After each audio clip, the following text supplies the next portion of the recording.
Magandang araw po sa inyong lahat. Nandito na naman po ang inyong lingkod para magbahagi ng isang kwentong katatakutan na siguradong kapupulutan din ng aral.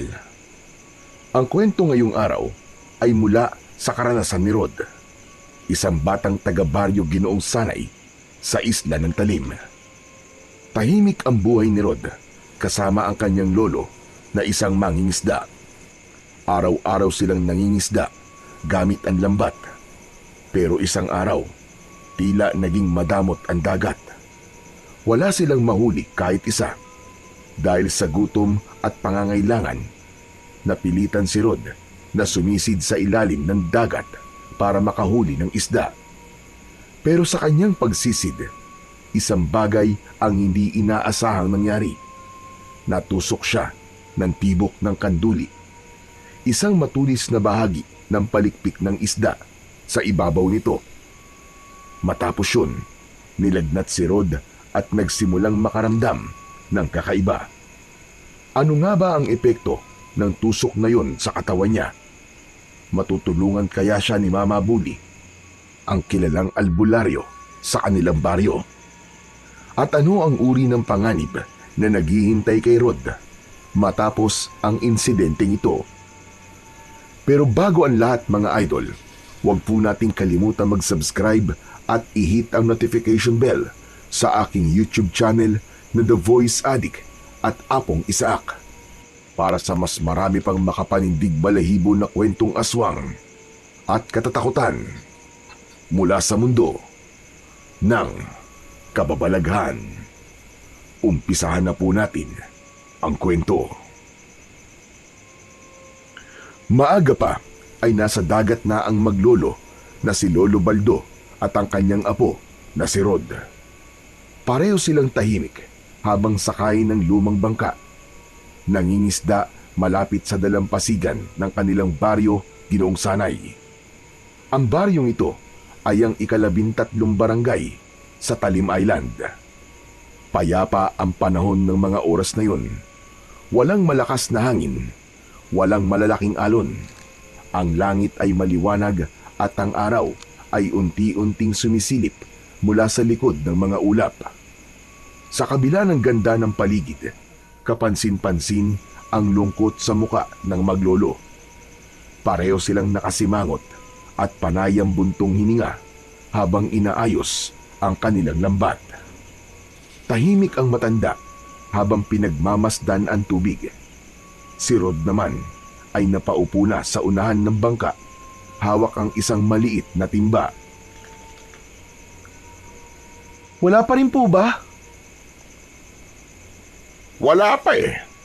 Wala na talaga. Di na tulad dati na hindi pa kami tapos maghulog ng lambat ay may hila na kagad. Sa konting oras nakakapuno na kami ng balde. Hindi gaya ngayon. Tingnan mo. Kanina pa tayo dito wala pa rin tayong huli. Bakit po kaya? Marami na kasi gumagamit na masasama. Yung iba dinamita. Yung iba naman maski buntis o maliliit na isda kinukuha nila. At maraming nagtatapo ng basura sa lawa. Alam mo yon, yung hindi nila iniisip kung anong mangyayari sa mga isda. Dumudumi na ng husto ang lawa, pati na ang ating mga ilog. Kaya nga po nakakalungkot po no. May mga tao pong hindi marunong magpahalaga sa kalikasan. Wala naman tayong magagawa Ganun talaga sila. Nung kasing edad mo ko, aba, kahit malapit ka lamang sa pritil, abay may mahuhuli kang dalag. Ngayon, kahit doon ka pa sa laot, wala na. Bihira ka nang makahuli ng isda. Paano po yan? Wala pa po tayong huli ngayon, maski pang ulam lang. Ay, nako. Mabuti pa'y umuwi na tayo. Sabawan na lamang natin ang tubig ang kanin at budburan natin ang asin. Lolo naman sawang-sawa na po ako sa ganun Lo, ano po kaya kung sumisid na lang po ako? Baka sakali po may mahuli po akong isda. Paano ka maghuhuli ng isda? Wala ka naman dalang paghuli. Lo, nakalimutan niyo po ba? Mangangapa na lang po ako, dadakmain ko na lang. Kahit ilang piraso lang po, pang ulam natin po yun. Sawa na po ako sa puro asin na lang na ulam. Tsaka lo, matanda na po kayo. Kailangan niyo ng masusustansyang pagkain para humaba pa po ang buhay niyo. Abay, sinong matanda sinasabi mo? Malakas pa ako. Kita mo naman macho pa. At siyempre, pogi pa rin, di ba? Oo na nga po, pogi na akong pogi. Pero lo, seryoso po talaga ako. Gusto ko po kayong alagaan. Ayokong nagugutom po kayo. Ako nga ang dapat na nag-aalaga sa'yo, Rod. Pero sigurado ka ba? Gusto mo talaga sumisid? Aba, medyo malalim dito. Lo, sanay na po ako dyan. Huwag po kayo mag-alala. Hala, sige. Pero huwag ka magtatagal sa ilalim, Han. Mag-iingat ka. Opo, lo.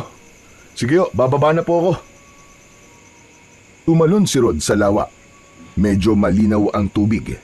Kitang-kita siya ni Lolo habang lumalangoy pababa. Mabilis ang kilos niya. Kampante.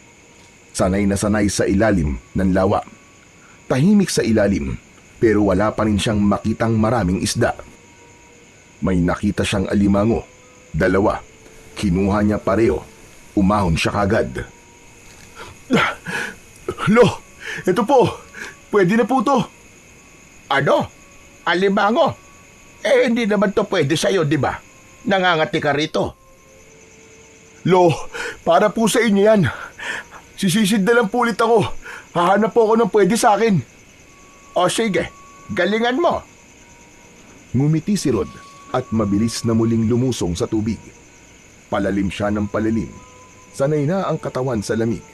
Kabisado niya ang bawat bato, bawat butas sa ilalim. Nakailang tingin siya sa paligid. Wala pa ring isda.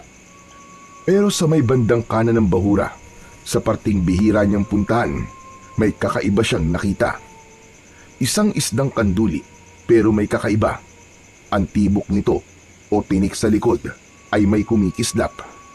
Parang may ilaw mapusyaw na bughaw at parang kumukuti-kutitap. Napatigil si Rod. Pinanood niya lang ito habang dahan-dahang lumalangoy sa pagitan ng mga bato. Napako ang mga mata niya sa liwanag na yun. Ilang sandali pa, gumalaw siya paunti-unti. Nilangoy niya ang direksyon ng kanduli. Dahan-dahan, ayaw niyang mabigla ang isda. Nang maramdaman niyang sapat na ang distansya, bigla siyang umabante at inabot ito gamit ang 2 kamay. Nadakma niya ito pero pumalag ang kanduli at bigla may tumusok sa palad ni Rod. Parang tinik, parang may mainit na karayom na pumasok sa balat niya. Nasaktan siya pero hindi niya binitiwan ang isda. Mabilis siyang lumangoy paakyat. Pagkaahon niya sa bangka, agad na sinalubong siya ni Lolo Baldo. Aba, medyo tumagal ka yata sa ilalim. Ano ba nangyari? Kinabahan tuloy ako sa'yo. Hindi na muna sumagot si Rod. Inihagis niya ang hawak na isda sa loob ng bangka. Nakita ni Lolo Baldo ang pamamaga ng kamay niya. Namumula din ang palad ng apo. Sandali nga. Na paano yung kamay mo? Lo, natibo po ako ng kanduli eh. Talaga? Nakaw! Masakit yan. Ayos ka lang ba? Opo, Lo. Ayos lang naman po ako. Makirot lang pero kaya ko naman po. Ay, oo nga pala, Lo. Yang isda po na yan, Lo. May nakita po akong kakaiba sa kanya. Habang nasa ilalim po kami, umiilaw po yung tibok sa likod niya. Napakunot ang noo ni Lolo Baldo. Kinuha niya ang kanduli at tinignan. Kakaiba nga, hindi pa siya nakakakita ng ganito. Lumilinya ang bughaw na ilaw sa dibdib nito. Bagamat humihina na. Ang bihira na yan. Ngayon lang ako nakakita ng ganito. Dito pa talaga sa lawa. Sigurado ba? Ito yung tumusok sa'yo. Opo, Lo, yan po talaga. Kasi po pumalagi, kaya natusok po ako. Ala, sige. Ang mabuti pa umuwi na tayo para malapatan ka agad ng gamot yan. Habang tumatagal yan, lalong sasakit. Kinuha ni Lolo Baldo ang malinis na tela at ibinalot sa kamay ng apo. Hindi na nila pinilit na manghuli pa. Bumalik na sila sa pampang. Habang pauwi sila, tahimik lang si Rod. Hawak pa rin niya ang kanyang kamay na nasugatan. May pakiramdam siyang hindi ordinaryo ang isdang yun. Medyo kinakabahan siya sa pwedeng mangyari sa kanya ng mga oras na yun. May nararamdaman siyang kakaiba sa katawan niya. Parang may gumagapang paitaas mula sa kanyang palad, paakyat sa kanyang braso. Hindi pa niya alam kung ano yun, pero may pakiramdam siya na may nagbago. Halika dito at linisin natin ang sugat mo. Baka ba maya ay may natira pang tinik dyan. Sige po, Lo. Sandali at kukunin ko lang yung alkohol at bulak. Ilang saglit lang ay bumalik na ang matanda. Dala ang mga kinuhang gamit. May dala rin siyang malinis na tela. Lolo, di po ba yan? Baka masakit po Medyo, pero tiisin mo lang. Kailangan kasi talaga nating linisin yan. Baka lalong mamagayan pag napabayaan. O siya, sige, hawakan mo ito. Kagatin mo ang panyo kung gusto mo. Binuhusan ni Lolo Baldo ng alkohol ang sugat. Napasinghap si Rod. Oo, hawakan mo to. Kagatin mo ang panyo kung gusto mo. Mapdi talaga to, Rod. Aray! Aray! Ang sakit po, Lo, aray! Sandali lang yan. Ganyan talaga pag dinadapuan ng alkohol ang sugat. Ibig sabihin, nililinis ng alkohol ang sugat mo. Maingat na pinunasan ni Lolo Baldo ang sugat gamit ang bulak. Tinitigan niyang mabuti kung may natirang tinik. Hala, mukhang malalim ang tusok ka. Pero wala namang natirang tinik. Medyo namamagalan talaga. Bakit po parang may mainit po sa loob? Hindi po ganito pag nasusugatan ako dati. Hindi ko rin alam, Apo. Basta kakaiba talaga yung isda na yan. Pero wag ka mag-alala. Basta linisin natin at bantayan ang sugat. Huwag mong kukot-kotin, ha? Opo, Lo. Hindi ko po gagalawin. Ayan, matatapos na. Balutan lang natin para di madumihan. Pero bukas, huhugasan ulit natin ito. Maingat na binalot ni Lolo Baldo ang kamay ni Rod gamit ang tela. Hinaplos niya ang ulo ng bata. Matapang ka, Rod. Hindi lahat ng bata kayang tiisin ang ganyang sakit. Hindi naman po, Lo. Konti lang po. Ay, mayabang pala, hindi matapang. O sa susunod, ha, mag-iingat ka na. Tandaan mo, maski isang sugat lang yan, pwede kang ipahamak. Lalo na't hindi natin alam kung anong klaseng isda yon. Napatingin ng dalawa sa timba. Naroon ang 2 piraso ng alimango at ang isdang kanduli. Patay na ang isda. Wala na din ang liwanag na nasa tibok nito. Opo, Lo. Sa susunod po, magdadala na lang po ako ng pana. Mas mainam pa yon. O sige na, magpahinga ka na muna. Ako nang bahalang magluto dito. Lo, pwede po bang huwag niyo pong isasama yung kanyang tibok? Iwanan niyo lang po. Sa akin na lang po yun. Ano? Ano namang gagawin mo sa tinik na yon? Wala lang po, Lo. Basta. O sige na, ako nang bahala. Magpahinga ka na. Tumangulang si Rod at tahimik na pumasok sa kanyang maliit na kwarto. 9:00 pa lang ng umaga, pero kakaiba ang bigat ng kanyang talukap. Nagulat siya sa sarili. Sanay siyang gising kahit madaling araw silang nangingisda ng kanyang lolo. Ngunit sa araw na yon, hindi na niya kayang labanan pa ang antok. Napapikit siya habang naglalakad pa lamang papunta sa banig.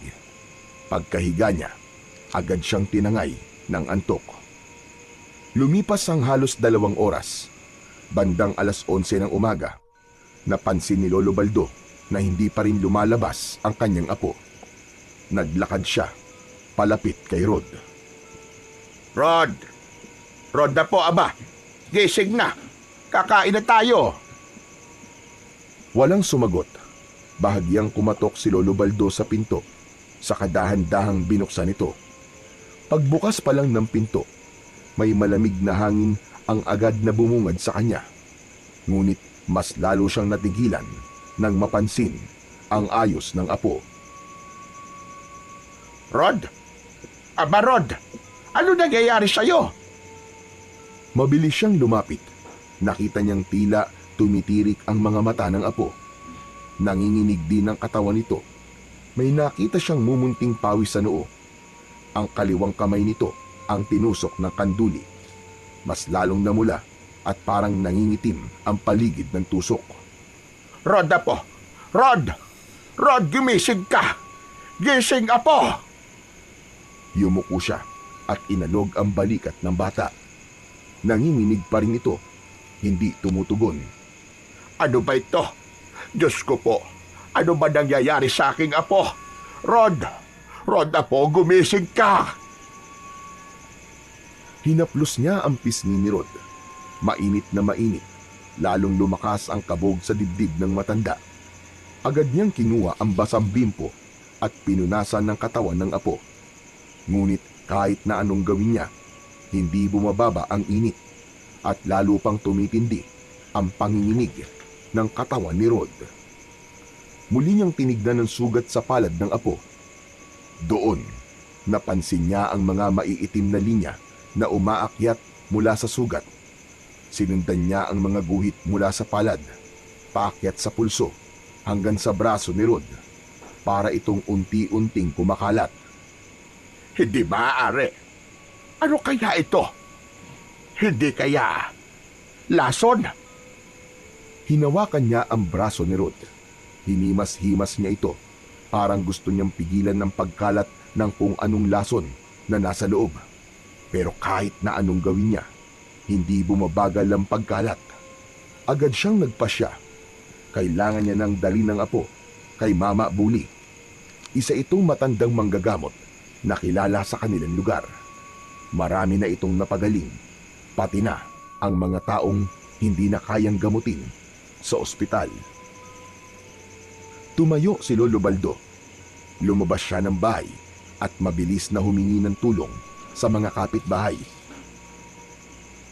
Si Rod, may sakit. Kailangan namin pumunta kay Mama Buli. Tulungan niyo ako pakiusap. Naroon ang apo ko sa loob. Agad namang rumisponde ang ilan. Tumawag ng tricycle ang isa at maingat nilang isinakay si Rod. Nang makarating sila sa paanan ng bundok, huminto ang tricycle. Nasa tapat na sila ng daan paakyat patungo sa bahay ni Mama Buli. Wala nang ibang sasakyan ang makakadaan doon. Mataas ang daan, matarik at puro bato. Inilabas nila ang duyan na dala ng isang lalaki. Inilatag ito at maingat na inilapat si Rod mula sa tricycle. 4 na lalaki ang nagboluntaryong tumulong magbuhat. 2 sa harap at 2 sa likod. Hawak ang mga mahahabang kawayan na nakakabit sa magkabila ang gilid ng duyan. Nasa unahan nun si Lolo Baldo. Hawak ang isang maliit na tuwalya para pamunas sa pawis ng apo. Wala siyang iniisip ng sandaling yun, kundi ang kaligtasan ng kanyang apo na si Rod. Panay ang dasal niya na sana umabot pa sila sa oras. Makalipas ang ilang minuto, narating nila ang isang maliit na kubo sa gilid ng bangin. Ang bahay ay isang tipikal na bahay kubo. Gawa sa sawaling kawayan ang dingding at kuhod naman ang bubong. Luma na ito. May ilang bahagi na tinatakpan na lamang ng lumang trapal at kalawanging yero. Sa bakuran, makikita ang iba't ibang tanim ng matanda, mga halamang gamot, gulay at iba pa. Ngunit sa mismong harap ng bahay, naging kapansin-pansin ang kakaibang koleksyon ni Mama Buli. May mga nakatayong kawayan at sa dulo ng bawat isa may nakasabit na bungo ng iba't ibang hayop. Kambing, unggoy, baboy ramo, ahas at iba pa. Ang amoy sa paligid ay matapang, parang pinaghalong amoy ng sinunog na tuyong dahon at insenso. Sa gilid ng kubo, doon nila nakita ang isang matandang lalaki. Matangkad ito, halos kalbo na, at ang balat ay kulay tsokolate. Tahimik na nagtatanim si Mama Buli. Hindi siya lumilingon, maski pa may tumatawag na sa kanya. Mama Buli! Mama Buli! Tulungan niyo ang apo ko! Hindi kumilos ang matanda. Patuloy lang ito sa ginagawa. Aba, Mama Buli, ang apo ko! Baka mamatay ang apo ko, pakiusap! Tignan niyo siya kagad! Pagkatapos ng ilang segundo, dahan-dahang lumingon ito. Hindi ito ngumiti.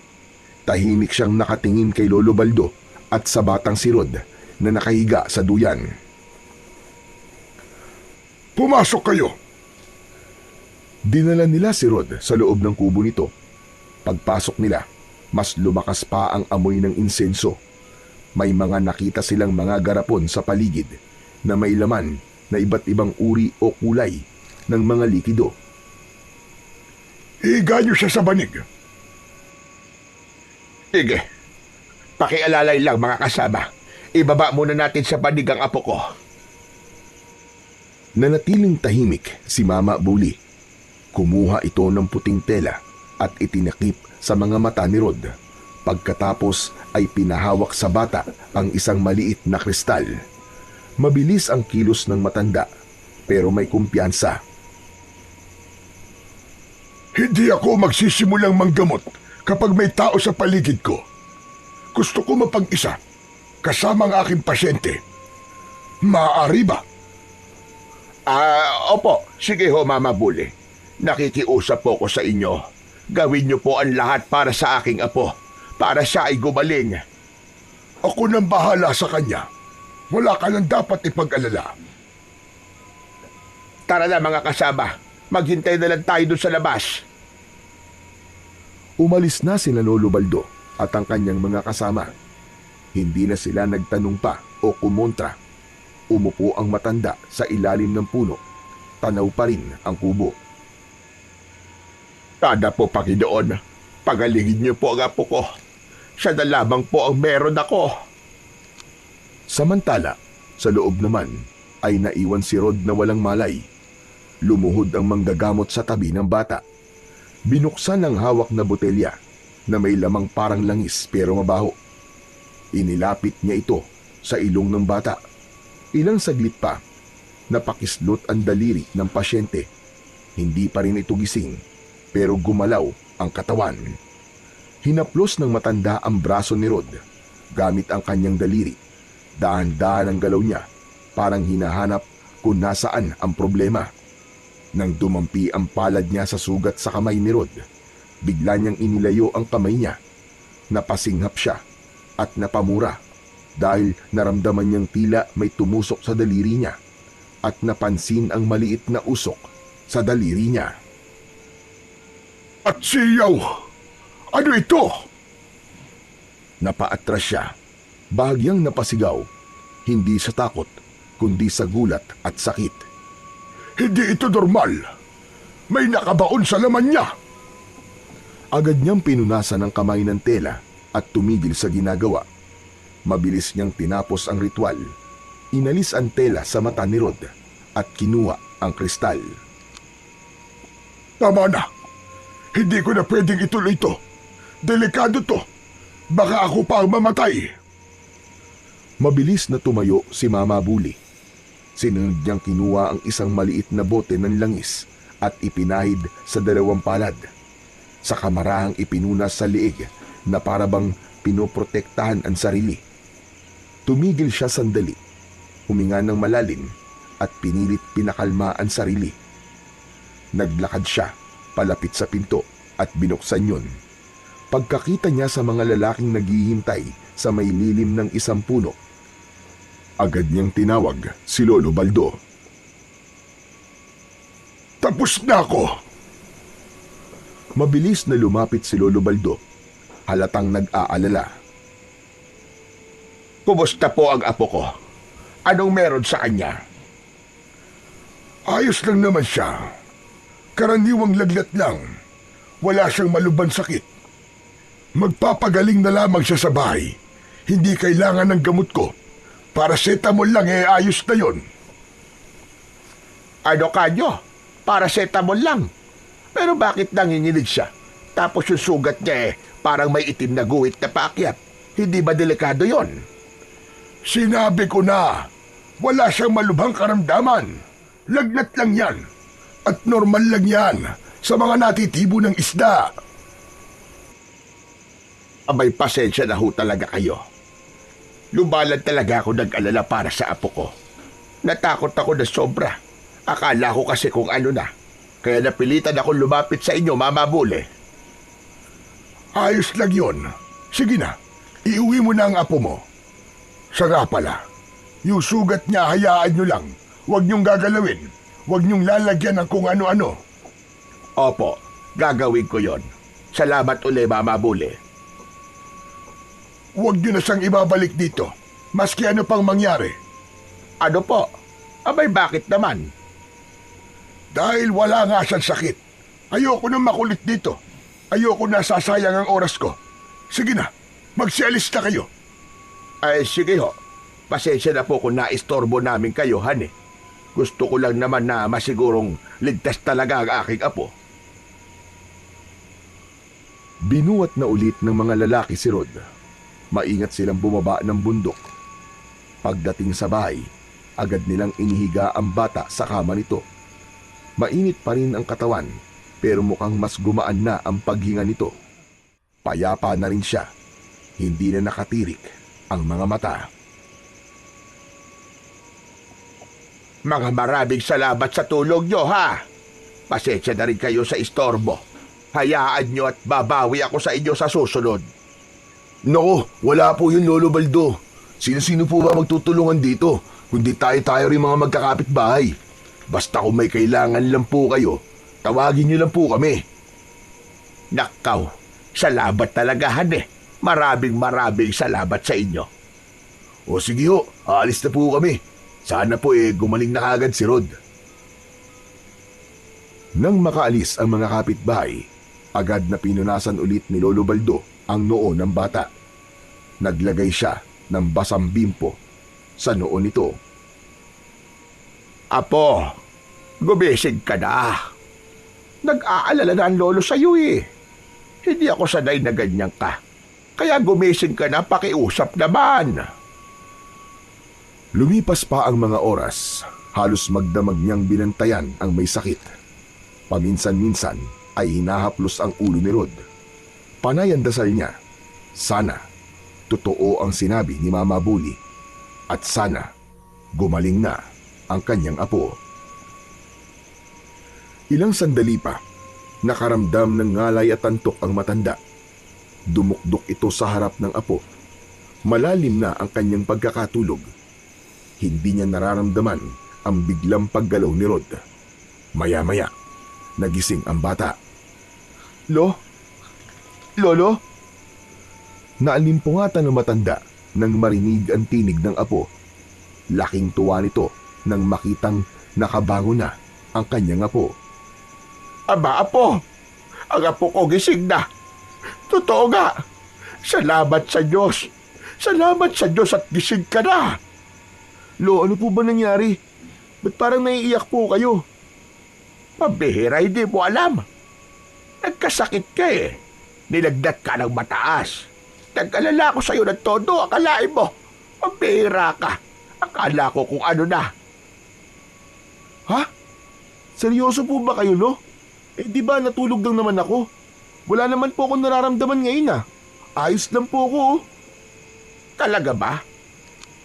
Aba, oo nga Han eh. Hindi nga mainit ang katawan mo. Patingin nga ako ng kamay mo. Oh, ito po. Aba, parang ang himala na wala mga sugat mo. Tsaka yung itim-itim sa braso mo wala na rin. Lo, alam ko pong wala na yan. Alam mo ba, Lo, na naginip ako. May isang magaling na manggagamot din dun. Siya ang gumamot sa akin. Ano ka mo? Nanaginip ka? Ano namang napanaginipan mo? Nasa ilalim po ako ng tubig, Lo. Lumalangoy po. Pero alam niyo ba, nakakahinga po ako sa ilalim. Ang galing, di po ba? Ang sarap po sa pakiramdam, Lo, kung alam niyo lang. Ang linaw-linaw po ng tubig. Tapos po, yung mga isda, kinakausap ako. Kinakausap ka ng isda? Opo. Sabi pa nga nila, halika Rod, halika. May papakain kami sa'yo. Tapos, sinundan ko sila. Ang gaganda ng nadaanan namin, Lo. Parang may mga ilaw sa ilalim ng lawa. Totoo ba yan? Hindi ka ba natatakot? Hindi po. Ang saya nga po eh. Tapos, meron po dong kaharian. Ang ganda-ganda. Ang laki po. Tapos, may hari sila. Matangkad po siya. Malaki po ang katawan. Tapos may mahabang buntot. Siya ang nagpagaling sa akin. Tapos yun. Ayun, nagising na nga po ako. Nakakaaliw naman yung panaginip mo, Apo. Pero sigurado kong panaginip nga lang yan. Lo, parang totoong-totoo po kasi. Hayaan mo na. Ang mahalaga, magaling ka na ngayon. At salamat sa Diyos dahil bumalik ka sa akin, Apo. Pahalik nga ako. Pagkatapos ng halik, ay niyakap ni Lolo Baldo ang apo niya. Kinabukasan, lumabas ang maglolo para bumili ng ilang gamit sa bahay. Masigla si Rod habang naglalakad. Parang walang nangyari sa kanya sa pagkakasakit. Habang binabagtas nila ang daan papunta sa talipapa, napansin nila ang maraming tao na nagkakagulo sa harap ng barangay hall. May mga nakatayo sa tabi at nakasilip sa bintana. Lo, tignan nyo oh. Ano kayang meron doon? Bakit ang daming tao? Abay, ewan ko, Apo. Parang may nangyayaring gulo, ah. Halika, tignan natin. Lumapit ang dalawa para makisilip. Pagtingin nila sa loob, nakita nila si Mama Buli na nakaupo sa isang sulok. Tahimik lang. Sa harap niya ay may isang dalagang umiiyak at galit na nagsalita. Kausap nito ang kapitan ng barangay na si Kapitan Kojak.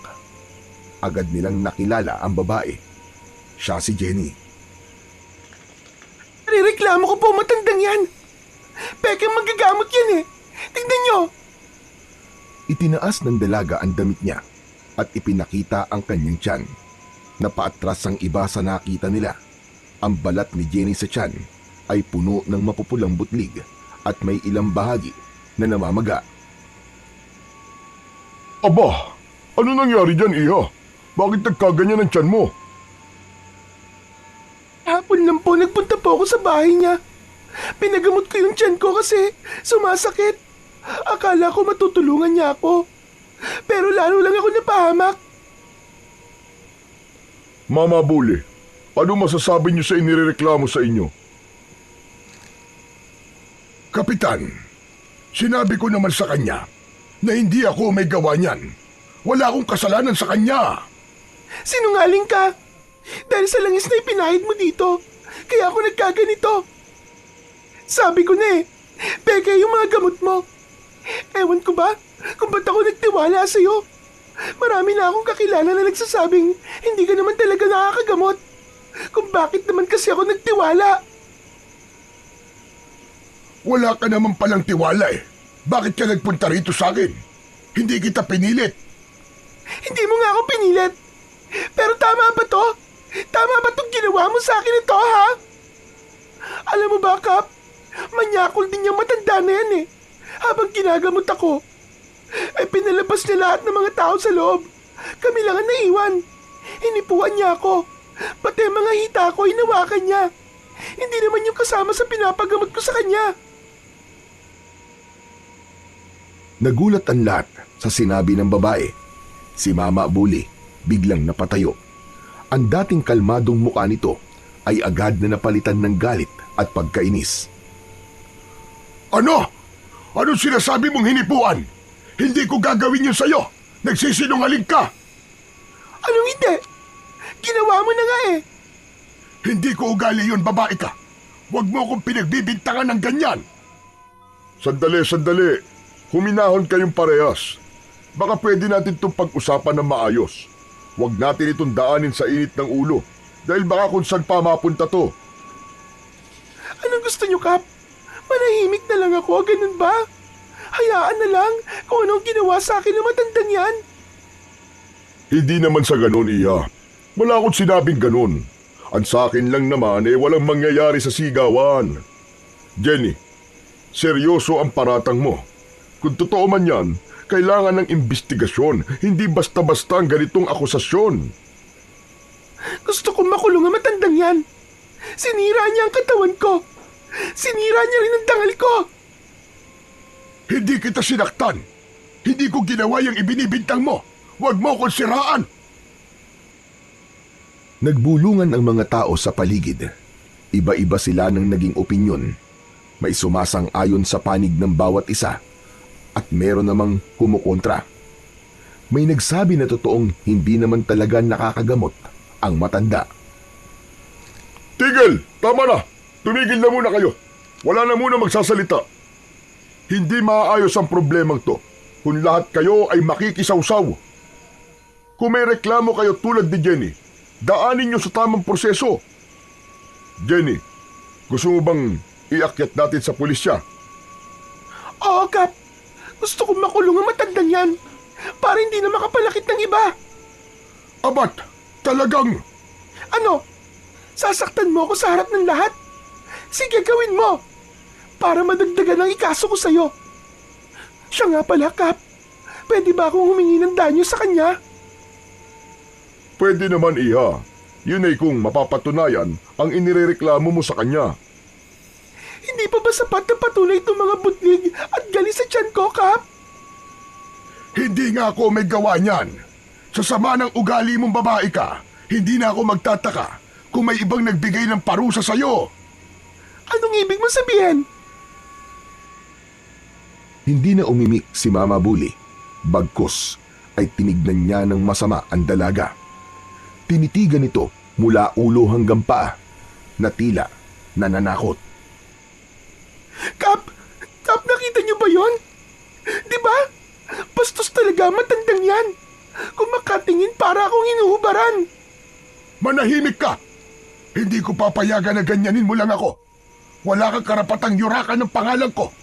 Matanda na ako, pero hindi ako ganyang klaseng tao. Kahit kailan, hindi ako nang bastos ng pasyente ko.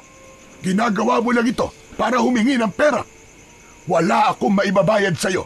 Ni singkong kusing, hindi ka makakakuha sa akin. Mama Bully, huminahon po kayo. Huminahon? Abay, nakakagigil ang babaeng yan eh. Napakasinungaling. O sige na ho, tama na. Ayusin natin ang gulong to. At ikaw naman, Jenny, kung talagang gusto mong iakyat to sa taas, sasamahan kita. Ako mismo ang gagawa ng endorsement. At ikaw naman, Mama Bully, kailangan mo rin pirmahan ng blatter sa'yo.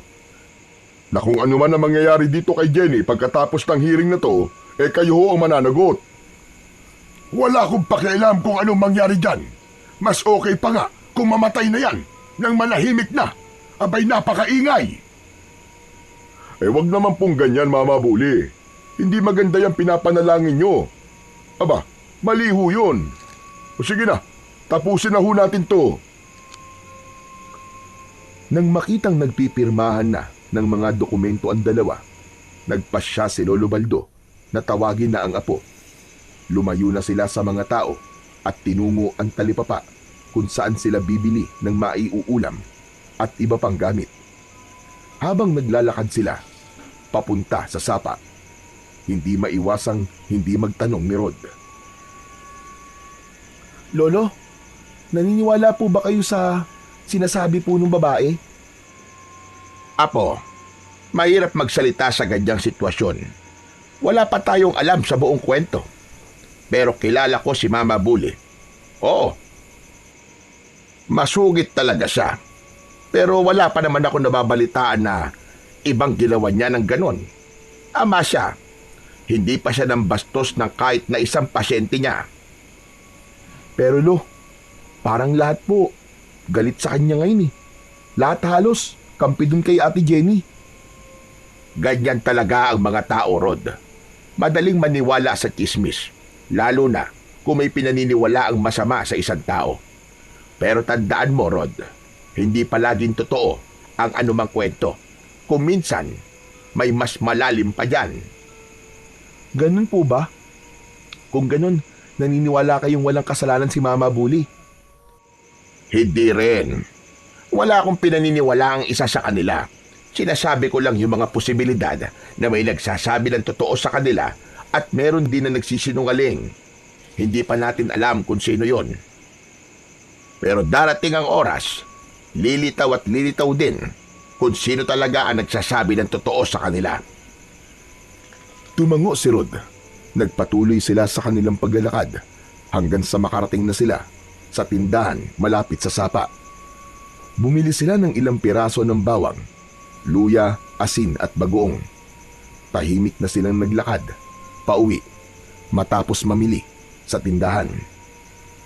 Pagdating nila sa bahay, nagpaalam si Rod sa kanyang lolo na maglalaro muna sa balkonahe. Pinagbigyan siya ni Lolo Baldo at pumasok na sa loob para ayusin ang mga pinamili.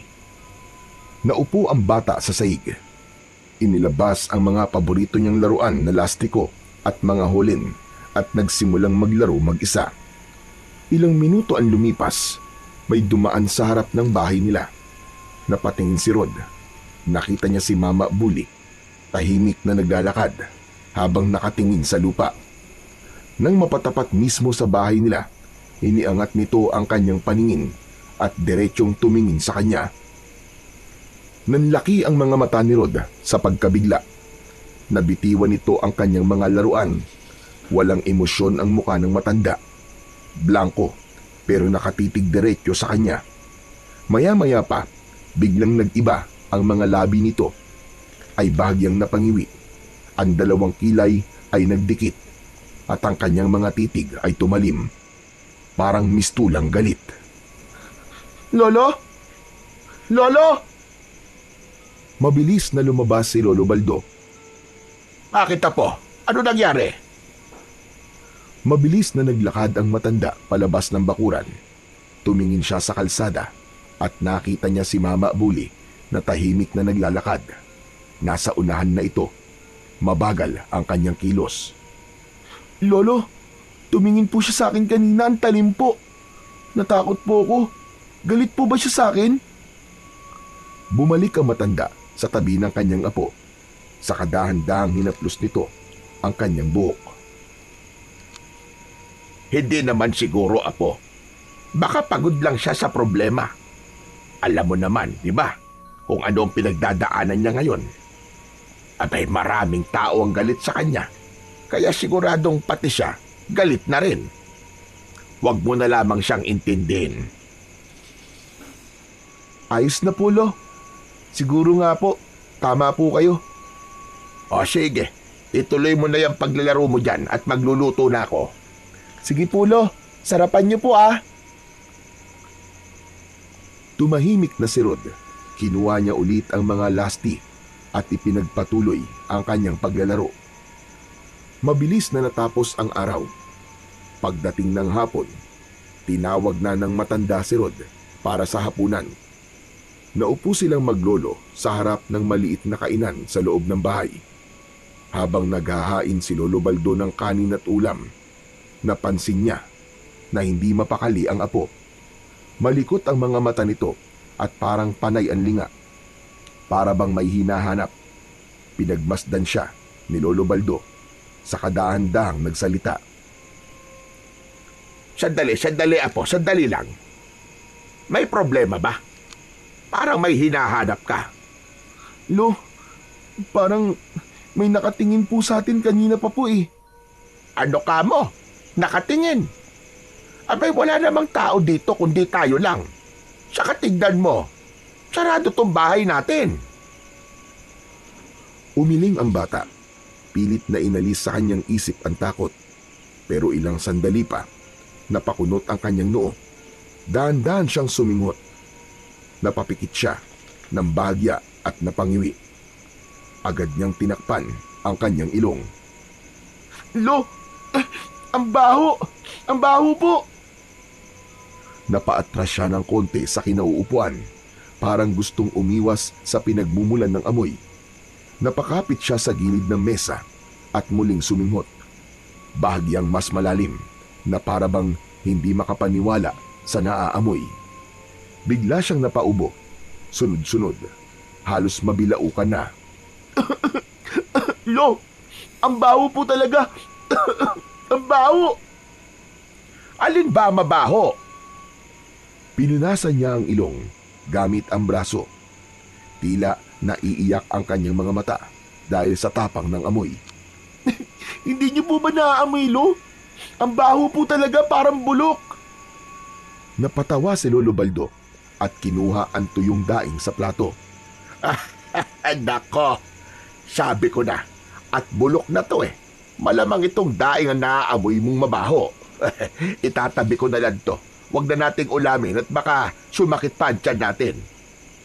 Lolo, hindi po yan ang naaamoy ko. Hindi po amoy daing. Amoy bulok na karne po, galing sa labas. Dala po ng hangin. Sinubukan suminghot ng matanda, ngunit wala naman siyang naaamoy. Tumayo siya at lumabas ng kanilang bahay. Sumunod naman sa kanya si Rod. Napatingin silang pareho sa buwan at bilog na bilog. Lolo, tignan niyo po ang buwan, oh. Parang may madilim na anino sa gilid at ang kulay po parang kulay matingkad na abo. Tapos yung hangin po, medyo tuyo ang simoy, parang walang buhay. Napatitig ang matanda sa kanyang apo. Hindi ito makapaniwala sa sinasabi nito. Nagtaka siya dahil sa murang edad nito, natutunan na nito na magmasid sa paligid. May nakilala na siyang taong ganito noon, ang kanyang ama na isang dating albularyo. Mabuti pa'y pumasok na tayo sa loob. Kung ano-ano ang napapansin mo eh. Kumain na tayo at gutom na ako. Teka lang po, Lo, teka lang. Yung lawa, Lo. Yung lawa po. Naririnig ko po yung lawa. Ano ka mo? Opo, parang may bumubulong po mula sa lawa. Mahina lang po pero naririnig ko. Hindi ko po maintindihan ang sinasabi. Pero parang masama, Lo. Parang may babala. Lalong nanlaki ang mga mata ni Lolo Baldo sa kanyang mga narinig mula sa kanyang apo. Pinakiramdaman niya ang paligid. Wala naman siyang naririnig. Wala din siyang naaamoy. Pero ang hindi niya maipaliwanag kung bakit siya kinikilabutan sa oras na yon. Hay nako, apo. Alam mo, gutom lang yan eh. Huwag ka nang mag-isip ng kung ano-ano. Halika na at kumain na tayo. Pumasok na sila sa loob ng bahay. Iniabot ng matanda ang bandihado ng kanin. Nang aabutin na sana to ng bata, sabay silang nagkatinginan, parang tumigil ang paligid sa pagitan nila. Mula sa palad ni Rod, may lumabas na maliit na liwanag. Kasunod nito ay ang unti-unting paglitaw ng mga itim na linya sa kanyang braso. Lolo! Lolo, ano to? Lolo! Mabilis na lumapit si Lolo Baldo sa kanyang apo. Hinawakan niya ang braso nito at tinignan ang mga guhit. Anong nararamdaman mo, apo? Masakit ba? Wala naman po ako nararamdaman, Lo. Okay lang naman po ako pero, Lo, natatakot po ako. Ano ba to? Hinawakan ng matanda ang noo ng apo. Wala naman itong lagnat. Wala ring pamumula ng mata o sa katawan. Normal ang lahat kay Rod, maliban sa mga itim na linya sa kanyang braso. Lo, ano po bang ibig sabihin nito? Hindi ko alam, apo. Ang alam ko lang, nakita ko mga to nung natusok ka ng tibok ng kanduli. Nung nilagnat ka at nawalan ka ng malay. Hindi ko alam kung bakit nandyan na naman yan. Umupo si Lolo Baldo. Ang pagkain ay nanatiling nakalatag sa harap nila. Ngunit hindi na nila nagawang kumain. Kinakabahan po ako, Lo. Parang may masamang mangyayari po. Huwag mong isipin yan. Kumalma ka lang. Wala tayong dapat na ikatakot. Hindi tayo pababayaan ng Diyos. Sige na, kumain na tayo. Nang matapos maghapunan ang maglolo, magaan na silang pumasok sa kanilang kwarto upang matulog. Habang lumalalim ang gabi, mas lalong tumatahimik ang paligid. Halos lahat ay mahimbing na natutulog. Ngunit ilang sandali pa, unti-unting nagsimulang mag-ingay ang mga aso. Una, paisa-isa, hanggang sa nagsunod-sunod na ang kanilang pagtahol. May ilan pang nagsimulang umalulong. Ang ilang mga tao ay napabalikwas sa higaan, pero piniling wag na lang pansinin ang ingay.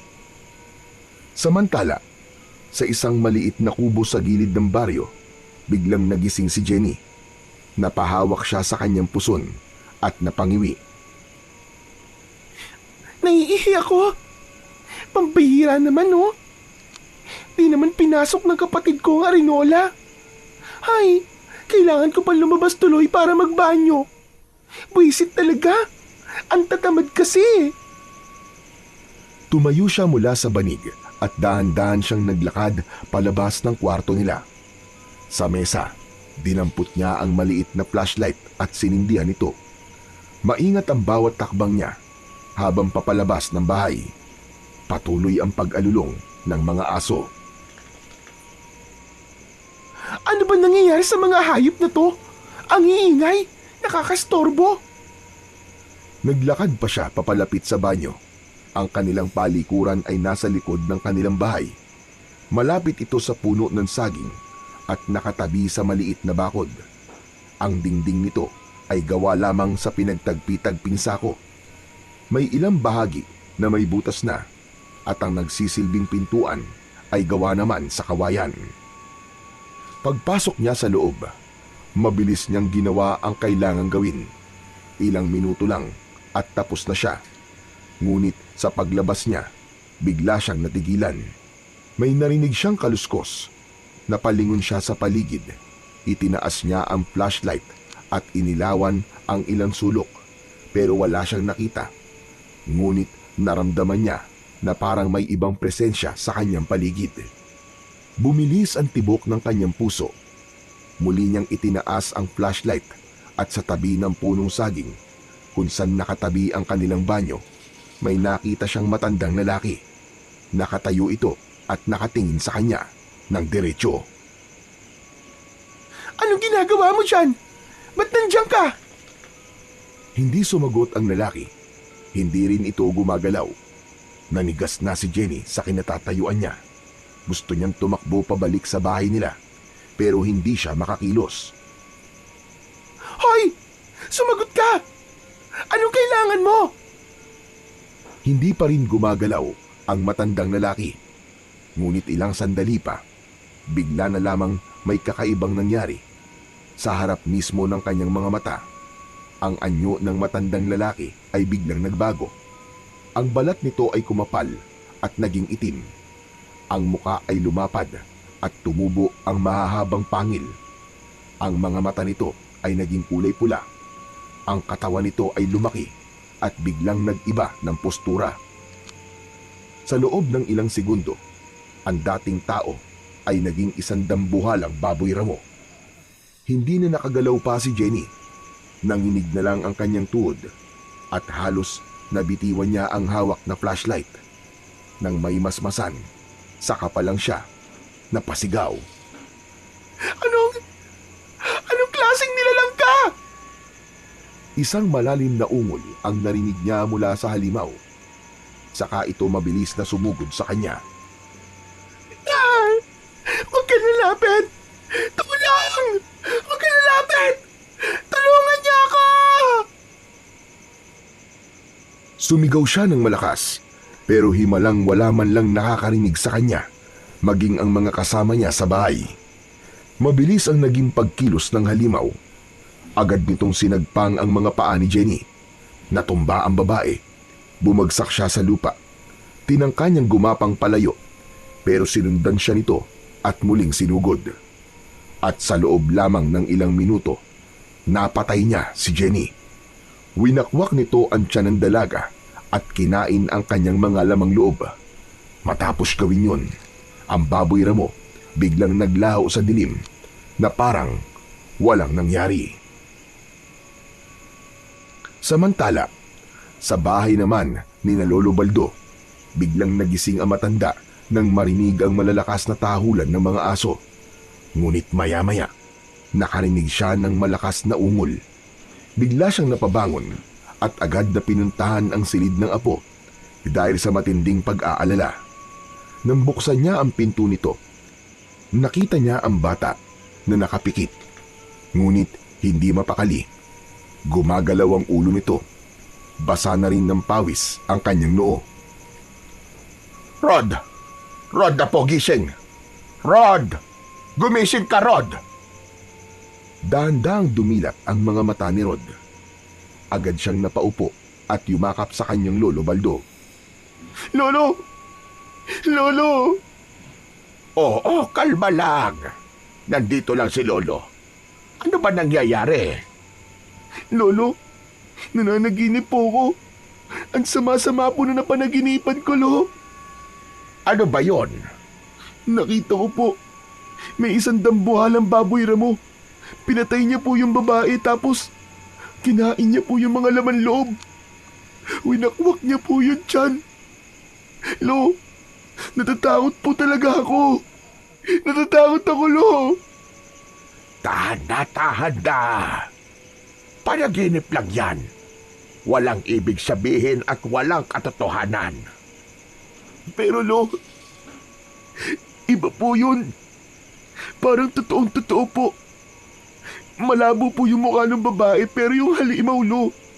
Ang linaw-linaw, kitang-kita ko po talaga. Nakita ko po ang laki ng pangil niya. Tapos yung mata niya po pulang-pula. Anong klaseng nilalang po kaya yun? Ang nakita mong yon sa iyong panaginip ay isang aswang. Yun lang naman ang alam kong nilalang na kaya magpalit ng anyo bilang isang dambuhalang baboy ramo. May aswang po dito sa baryo natin? Ano ka ba naman, Rod? Wala. Sa tagal kong naninirahan dito wala pa akong nakikita maski isa. Nako, ikaw talagang bata ka kung ano-ano na lamang ang iniisip mo. Mabuti pa'y matulog ka na. Sige na, gabi pa Mapupuyat tayo sa ginagawa mo Maaga pa tayo bukas.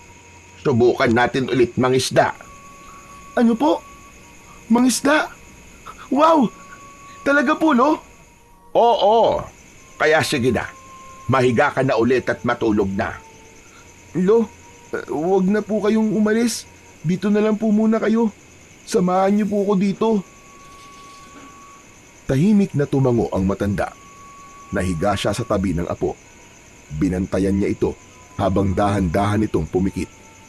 Hindi na umalis ang matanda. Doon na rin siya nakatulog ulit. Maagang nagising si Lolo Baldo. Dahan-dahan siyang bumangon mula sa tabi ng apo at tinignan ito. Mahimbing ang tulog ni Rod.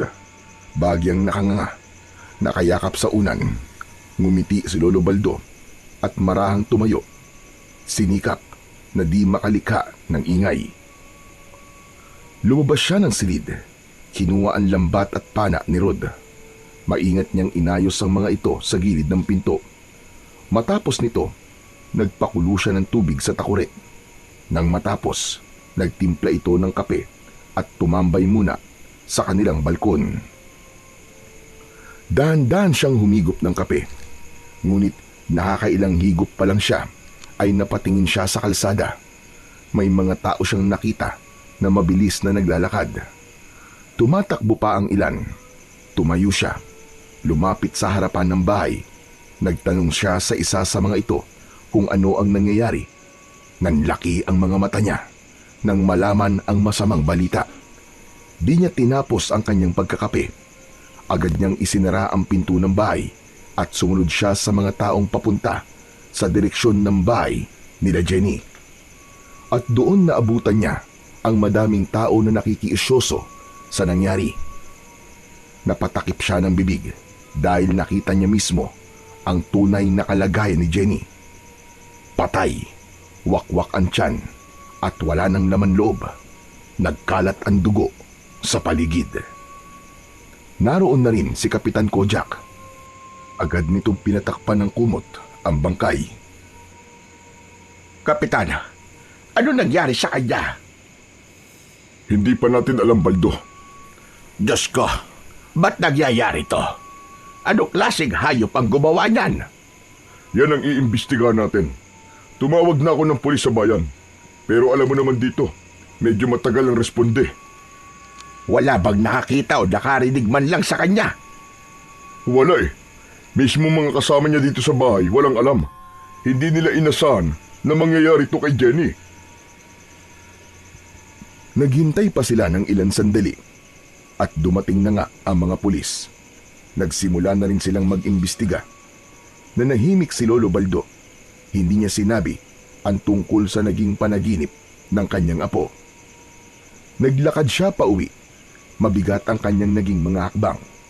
Kinakabahan siya sa isiping nagkatotoo ang panaginip ng kanyang apo.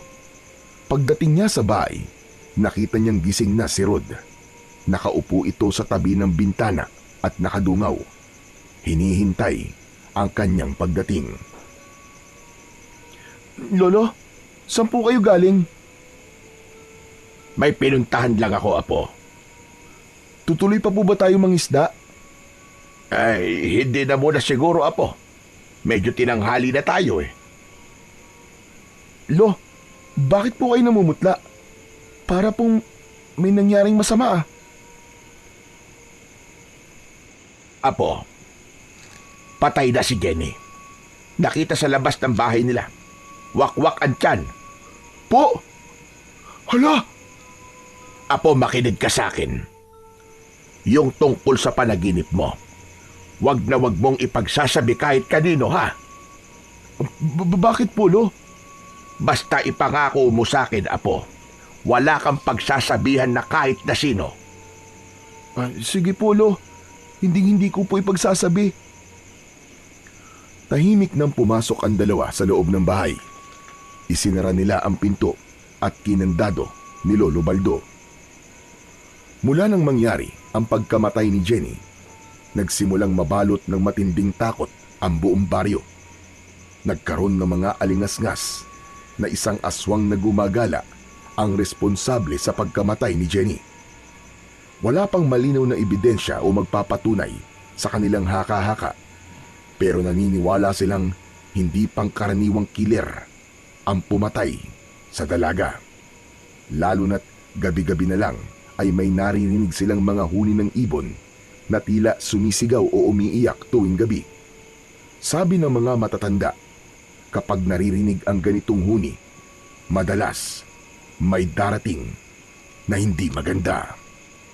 At hindi nga nagtagal, nagsimula ng tamaan ng peste ang mga hayop. Halos araw-araw, may mga natatagpo ang hayop na basta na lamang iniiwan o tinatapon sa kung saan. Hanggang sa isang araw, may nawala ng bata at hindi na natagpuan. Mula noon, ang mga tao natutong mag-ingat. Halos lahat ng mga kabahayan natutong magsabit sa mga bintana at pinto ng mga pangontra sa aswang. Nagsabit din ng buntal na walis at asin sa bintana. Yung iba naman, bawang na nakasabit sa bintana. Ang maglolo, lalo na si Lolo Baldo, ay sumunod din. Maging sila ay nagsabit din ng ilang mga pangontra. Lolo, ba't po kayo nagsasabit ng bawang? Pangontra yan sa mga masasamang espiritu at lalong-lalo na sa mga aswang. Lo, sa palagay niyo po ba, aswang talaga ang pumatay kay Ate Jenny? Sandaling natahimik si Lolo Baldo. Tinignan niya ang apo sa mata. Hindi pa natin alam. Pero kahit wala pa tayong kasiguraduhan, mas mabuti nang mag-ingat tayo. Ako po, Lo, naniniwala ako. Sigurado po ako na si Ate Jenny yung nakita ko po sa panaginip ko na nilapa po ng aswang na baboy ramo. Rod, tigilan mo na yan. Hindi ba't sinabi ko sa'yo na wag mo nang babanggitin yan? Ay, pasensya na po, Lo. Hindi na po mauulit. Tumango ang matanda. Bago ito lumabas ng bahay, pinagmasdan niya ang paligid. Maaliwalas, ngunit nang mabaling ang paningin niya sa kabilang kalsada, may nakita siyang tao na tila pilit ikinukubli ang kanyang katawan sa puno. Agad siyang kinabahan nang maisip na mukhang may nagmamanman sa kanilang maglolo.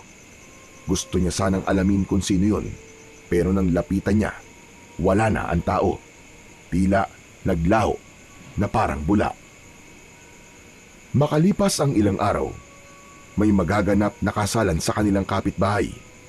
Halos abalang-abala na ang lahat sa pagdedekorasyon at inihahanda na rin ang mga hayop na kakatayin. Masayang nanonood si Rod sa galaw ng mga tao. Minsan-minsan lang kasi nagkakaroon ng ganong pagdiriwang sa kanilang baryo. Lalo pat mukhang bongga ang magiging handaan kinabukasan. Natutuwa din siya dahil nakikita niyang nakangiti ang mga ito at tila ba nakalimutan na ang banta ng aswang.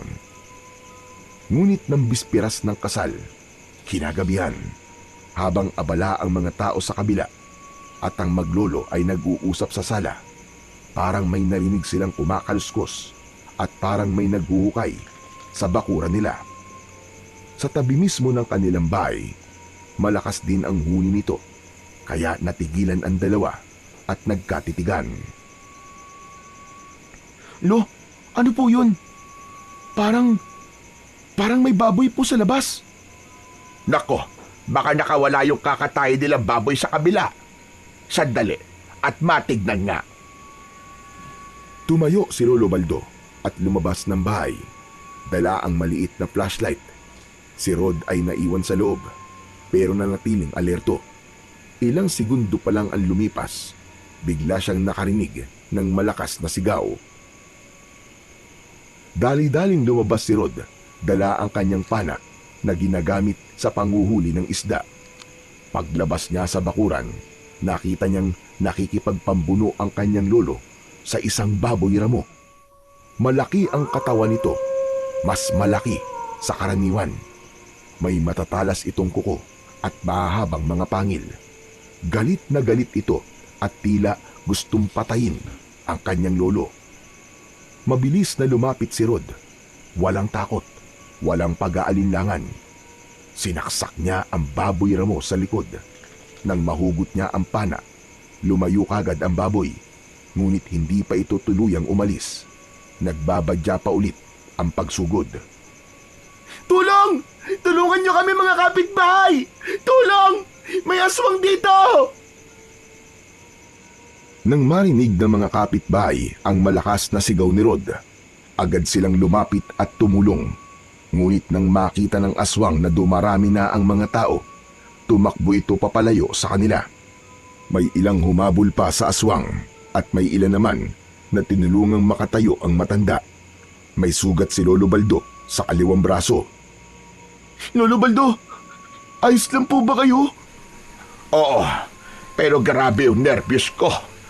Diyos ko, totoo nga, may aswang dito sa baryo natin. Agad na naging usap-usapan na ito ng mga taong naroon. Pinag-usapan nila ang kanilang nakita. Napatotohanan na nila na meron ng aswang at nagbabalat kayo ito bilang isang mabangis na hayop. Sa gitna ng kaguluhan at takot, dumating si Kapitan Kojak. Agad nitong kinausap si Lolo Baldo matapos malapatan ng gamot ang kanyang sugat. Ano? Kumusta dito, Baldo? Totoo ba na sinalakay kayo ng aswang? Ayos lang naman, Kapitan. Konting galos lang naman ito. Pero kung hindi ako sinaklolohan ng apo ko, aba, baka kwento na lang talaga ako ngayon. Masama ito. Kung ganun, totoo ngang may gumagalang aswang dito sa ating baryo. Hindi nga rin po ako naniniwala nung una. Pero nakita ko po mismo, Kap. Hindi yun basta hayop lang. Hindi normal ang kilos niya. At talagang lalapa siya ng tao.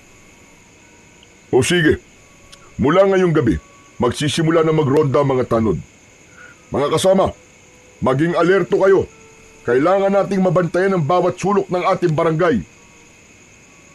Mabuti ang Kap. Hindi naligtas sa mga tao kapag hinayaan pa natin na gumala tuwing gabi. Hayaan nyo, Kap. Kapag medyo magaling na ako, sasama ako sa pagroronda. Salamat po kung ganun. Mas mabuti nga siguro kung magdadagdag tayo ng ibang makakasama sa pagroronda. Mga lalaki na malalakas at handang makipaglaban sa aswang na yon. Kaya nga po. Ako rin po. Pwede po akong sumama.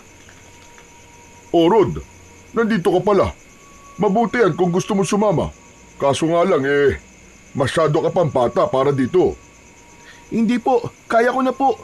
Maski bata lang po ako, kaya ko pong labanan ng aswang na yun. Muntik ko nga pong mapuruan dito sa pana ko eh. Nakatakas nga lang po. Sayang nga eh.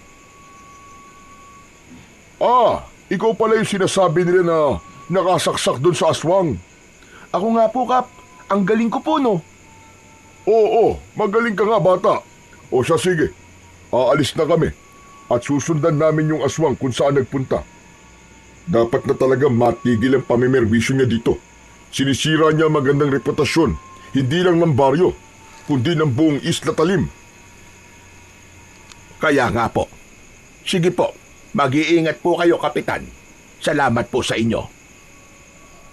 Pag-alis ni Kapitan Kojak at ng mga tanod, pumasok na sa bahay ang maglolo.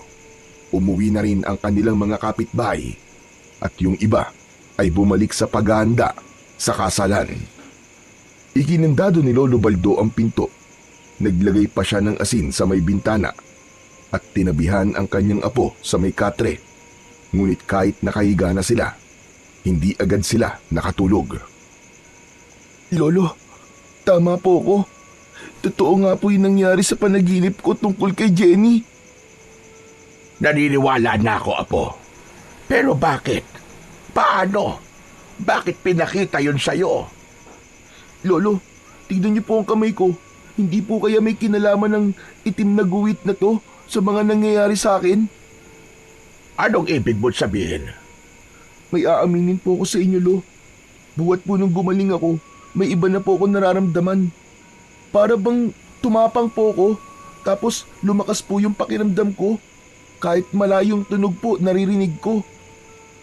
Totoo po yung sinasabi ko sa inyo, Lo, na naririnig ko po yung lawa. Nagbibigay po sa akin ng babala, Lo. Tapos kanina, nung nakita ko po kayong nasa bingit po kayo ng kamatayan, Lo, hindi po ako natakot. Hindi ko alam kung anong nangyayari sa iyo, Apo. Pero mukhang may ibig sabihin yan. Hayaan mo, dadaling kita sa isang albularyo para malaman natin kung ano ang meron sa iyo. Kay Mama Bully po ba? Hindi. Huwag sa taga rito. May kilala akong ibang albularyo sa kabilang barangay. Doon kita dadalhin bukas. Sige po, Lo. Hindi man nasabi ni Lolo Baldo, dama rin niya ang kakaibang nangyayari sa kanyang apo mula nang gumaling ito sa karamdaman. At yun din ang gusto niyang alamin dahil kung hindi ito ikabubuti ni Rod, gusto niyang maagapan din bago lumala. Kinabukasan, maaga silang gumising ni Rod. Habang inaayos ni Lolo Baldo ang kanyang dadalhin na bag at ilang baon ni Rod, si Rod naman ay tahimik lang na nakaupo. Hindi niya alam kung ano ang naghihintay sa kanila sa pagpunta sa albularyo, pero handa na siyang malaman ang katotohanan sa mga pagbabagong nararamdaman niya. Paglabas nila ng bahay, hindi nila inaasahan na makakakita kagad ng maraming tao na nagkukumpulan sa harap ng kapitbahay nila at sa kalsada. Ngunit hindi kasi yan ang laman ng usapan ng mga tao. Pinag-uusapan nila ang nangyari kagabi. Isa-isa silang nagkwento kung ano ang kanilang mga naranasan at naramdaman nang makita ang aswang. Yung iba, ikinuwento nila ang ginawang paghabol dito at may nagsabi na doon ito tumakbo at nawala sa bundok kung saan nakatira si Mama Bully. Habang pinakikinggan ni Rod ang usapan, napakunot ang kanyang noo. Hindi niya inaasahan na mababanggit ang pangalan ni Mama Bully. Alam niyang masungit ito at hindi madaling pakisamahan, pero alam niya marami na itong natulungang tao at marami na ring may sakit ang kanyang napagaling. Sumakay na ang dalawa sa tricycle at nagpahatid na sa kabilang barangay. Lolo, naniniwala po ba kayo na aswang po si Mama Bule? Hindi ko pa alam, Apo. Masyadong komplikado na ang mga nangyayari. Kailangan natin dito ebidensya o patunay na siya nga ang aswang na yon. Kasi pwede rin naman doon naligaw yung aswang. Pero pwede rin namang totoo na aswang nga siya. Di ba nga, siya lang naman ang nakaaway ni Jenny dito sa baryo natin. Sa bagay po, pero nakakalungkot naman po kung ganun. Kasi parang ansamang tignan na mismong tayong magkakabarangay ay nagkakasakitan. Kaya nga eh. Natahimik na ang maglolo. Halos kalahating oras ang nagdaan at dumating na nga sila sa kabilang baryo.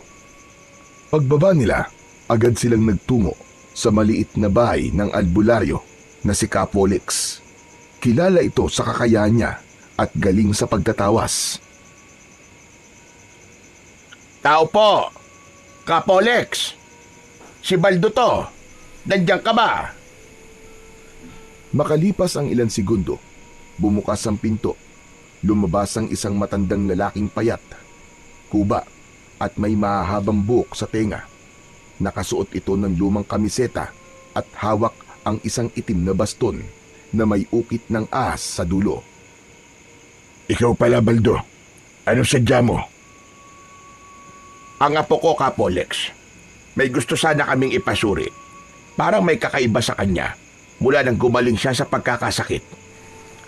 Pinagmasdan ni Capolex si Rod mula ulo hanggang paa. Tila ba may sinusuri siyang hindi nakikita ng ordinaryong mata. Pumasok ito sa loob at sumenyas na sumunod sila.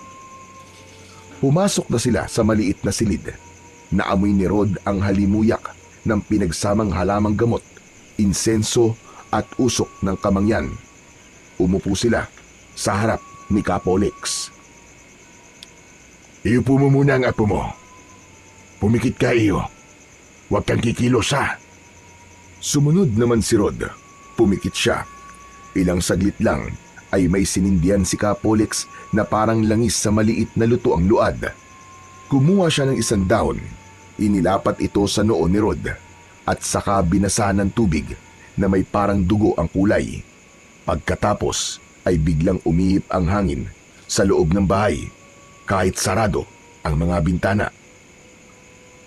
Tumindig ang balahibo ni Lolo Baldo. Baldo, may dala-dala itong apo mo. Ano ka mo? Dala? Anong klaseng dala? Hindi masama, pero makapangyarihan. May nagbigay sa kanya ng kakaibang pamana. Pamana? Oo, tama ka. Pamana. Nananalaytay sa kanyang dugo ang isang lason. Sabi ko na nga ba, na lason talaga ang apo ko. Anong gagawin natin, Capolex? Kaya mo ba tanggalin? Sandali lang. Bakit mo aalisin? E biyaya ang lason na nasa kanyang katawan. Ang lason na galing sa kakaibang tibok ng kanduli. Oo nga, natusok nga siya noon nung nangingisda kami. Tapos nagkasakit siya ng malala. Saka, paano naging biyaya yon? Ang lason na nasa kanyang katawan ay hindi makakasakit sa kanya.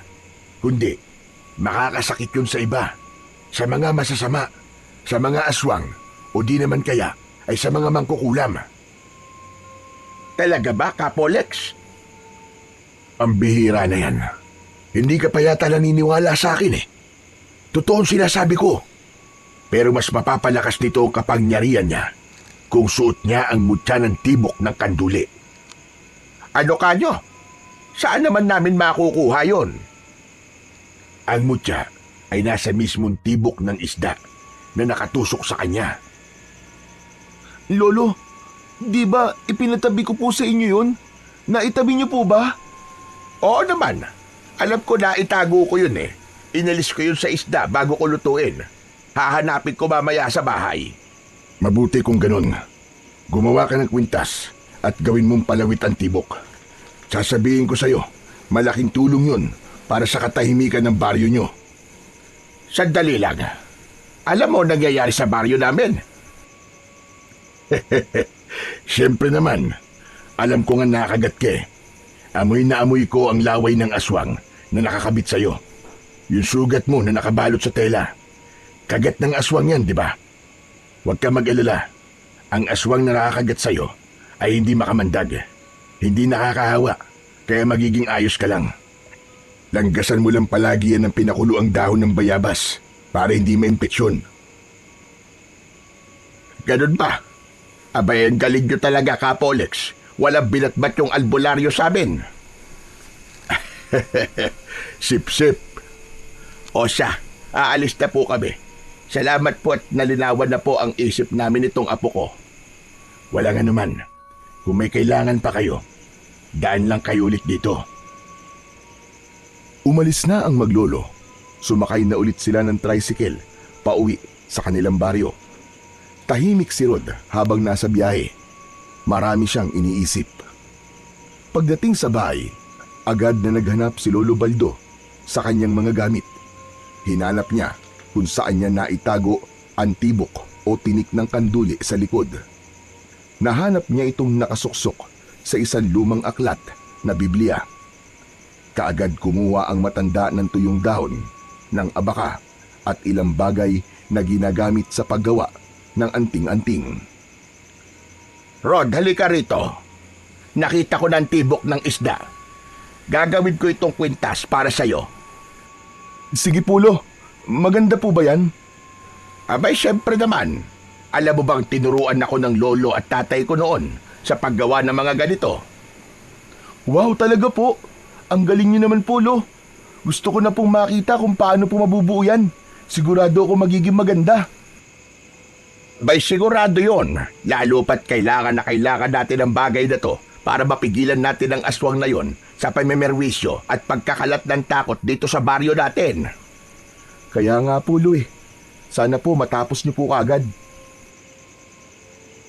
Sabi ni Kapolex, mas lalo ka nitong palalakasin at patatapagin. Kaya mo na ba talaga ang responsibilidad sa pagtangan ng ganitong kapangyarihan? Kakayanin ko po, Lo. Para sa katahimikan po ng lahat. Pagkatapos ng kanilang maikling pag-uusap, maingat niyang tinapos ang pagkakatali ng kwintas. Simple lang ang itsurang nito, pero may kakaibang dating. O apo, hawakan mo. Maingat na kinuha ni Rod ang kwintas. Nang dumikit ang tibok sa kanyang palad, tila may mainit na enerhiyang dumaloy sa kanyang katawan. Napasinghap siya. Lolo, parang may dumaan pong kuryente, pero hindi po masakit. Parang lalo po akong ginising.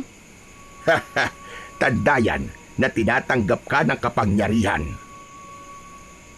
Sana apo, gamitin mo lang yan para sa mabuti. Opo, Lo. Palagi ko pong tatandaan yun. Isinuot na ni Rod ang kwintas. Nang lumapat na ito sa kanyang dibdib, bigla itong kumislap. Saglit lang, pero sapat na yon para mapansin ni Lolo Baldo. Tunay ngang isa ka ng tagapagdala ng lakas. Parang nakikita ko sa'yo ang tatay ko at lolo ko noon. Pero ito pa ang tandaan mo. Hindi yan laruan ha. Hindi rin yan ipinagyayabang. At ngayong tinanggap mo na ang kapangyarihan, wala nang atrasan. Kailangan mong panindigan yan. Kayang-kaya ko po yun, Lo. At wag po kayo mag-alala. Handa na po ako. Habang abala ang maglolo sa pag-uusap tungkol sa kwintas at sa kapangyarihan nito, may narinig silang mahinang katok sa pinto. Kasunod nun ay ang boses ni Kapitan Kojak. Nang buksan ni Rod ang pintuan, napansin niyang may lungkot sa mga mata ng kapitan. Parang may dala itong mabigat na balita. May gusto ko sabihin tungkol dun sa aswang na umatake dito sa inyo. Ano ang tungkol doon, Kapitan? May hinala na kami kung sino siya. Si Mama Bully. Po, Sigurado po kayo na siya yung aswang? Paano po nangyari yun? Di ba po albularyo siya? Paano siya naging aswang? Yun nga din ang hindi ko maintindihan eh. Pero may nakakita sa kanya habang naliligo sa ilog. Wala siyang suot na damit at kumpirmado. May sugat siya sa likod na parang sinaksak. Ano ka mo? Kung ganon, posible nga. Tama ka, Baldo. Posible ngang siya ang aswang. Pero kailangan pa rin nating tiyakin. Kailangan natin ng ebidensya. Kailangan manmanan natin na matanda. Kung siya nga talaga, dapat mahuli na natin siya. Sige po, sasama po ako, Kapitan. Ano ka mo? Ikaw? Nako, wag na. Lolo mo na lang ang isasama ko mamayang gabi. Hindi, ayos lang, Kapitan. Isama natin ang apo ko. Ipinakita ni Lolo Baldo ang suot na kwintas ni Rod. Teka, wag mong sabihin. Tama ang iniisip mo, Kapitan. Ang batang ito, mukhang may pagpapatuloy na niya ang naudlot na tungkulin ng aming lahi. Aba, magaling kung ganun. May pag-asa pa pala ang baryo natin. Galingan mo, iho ah. Sana maging kagaya ka ng mga lolo mo noon. Mga magagaling at matatapat at matatapang na albularyo at antingero. Aba, Kapitan, kayang-kaya niya yan. Kanino pa ba magmamana yan? Tsaka, Kapitan, ako ang gagabay sa kanya. Makabawi man lang sa mga naging pagkukulang ko noon. O sige, humanda kayo. Mamayang gabi, malalaman na natin ang totoo. Inagabihan, umakyat na sila ng bundok. Kasama nila ang ilang mga tanod. Tahimik silang naglakad. Ayaw nilang gumawa ng ingay. Nagkubli sila sa masukal na damuhan. Ang iba naman ay dumapa sa may puno. Lahat sila ay alerto. Ilang saglit pa, lumabas na si Mama Buli sa kanyang kubo. Lumingalinga ito sa paligid. Nang makitang walang tao, naghubad siya ng pang-itaas na damit. Tumingala sa buwan at bumulong ng isang kakaibang dasal. Maya-maya pa ay umungol ito at nagpatuloy sa pagsasalita na hindi naman nila naiintindihan. Matapos nito, may dinukot ito sa kanyang bulsa. Isang maliit na bote ng langis. Pinahira nito ang buo niyang katawan. Nagkatinginan sina Kapitan at Lolo Baldo. Kita sa mga mata nila ang takot at gulat. Ngunit wala ni isa sa kanila ang nagsalita. Biglang nagbago ang anyo ni Mama Buli. Sa harap nila mismo, naging isang malaking baboy ramo ang matanda. Dito na sila sumugod. Ngayon na, Kapitan, bago pa makatakbo! Sugod! Sabay-sabay silang sumugod. Agad na napaikutan nila ang baboy ramo. Sumugod ang aswang sa ilan sa kanila. Mabuti na lamang at nakaiwas ang mga ito, kaya hindi masyadong napuruhan ng kagat at kalmot. Mabilis na kumilos si Rod. Nakikita niyang nagliliwanag ang suot niyang kwintas. Itinaas niya ang hawak na matulis na pana. Mabilis siyang tumakbo nang makitang nakalusot ito sa isang tanod na nasugatan. Agad niya itong hinarangan at sa isang iglap, sinaksak niya ito. Natamaan sa isang paa ang baboy ramo. Nadapa ito at tila nahirapang gamitin ang kanyang nasugatang paa. Nagkaroon ng pagkakataon ang kanyang mga kasamaan. Itinapon ni Lolo Baldo ang dala niyang lambat sa baboy ramo. Napahiyaw ang aswang at nagtatatalon, pero hindi siya makawala sa lambat. Nagsilapitan ng lahat sa kanya at pinagtulungan nila itong itali sa lubid. Hindi nagtagal, bumalik ito sa kanyang anyong tao. Nakahandusay ang matandang lalaki. Patuloy sa pagdurugo ang nasugatang paa. Halatang pagod na ito at galit na galit. Lumapit si Kapitan Kojak. Bakas sa mukha niya ang sama ng loob. Bakit mo nagawa to, Buli? Bakit ka naghahasik ng lagim dito sa baryo? Matagal na tayo magkakasama rito, hindi ba? Bakit? Bakit mo nagawa to? Ginawa ko to dahil na rin sa mga tao. Mga walang utang na loob. Tinulungan mo na't lahat, kakantiin ka pa rin. Kaya bitiwan niyo ako. Bitiwan niyo ako, mga traidor! Traidor? Talaga, Bule? Kami pa ang tinawag mong ganyan? Ikaw ang traidor sa baryo na to at hindi kami! Mga ingrato kayo! Akala niyo ba hindi ko nararamdaman ang panghuhusga niyo sa akin? Lahat kayo! Tinapakan niyo ako! Hinusgahan, nilait, kinutsa! Wala akong halaga sa inyo! Hindi ito ang paraan. Hindi mo kailangan pumatay ng tao, Bule.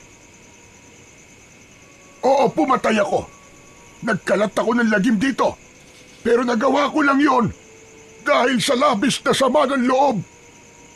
Sinabi ko, walang utang na loob ang mga tao dito.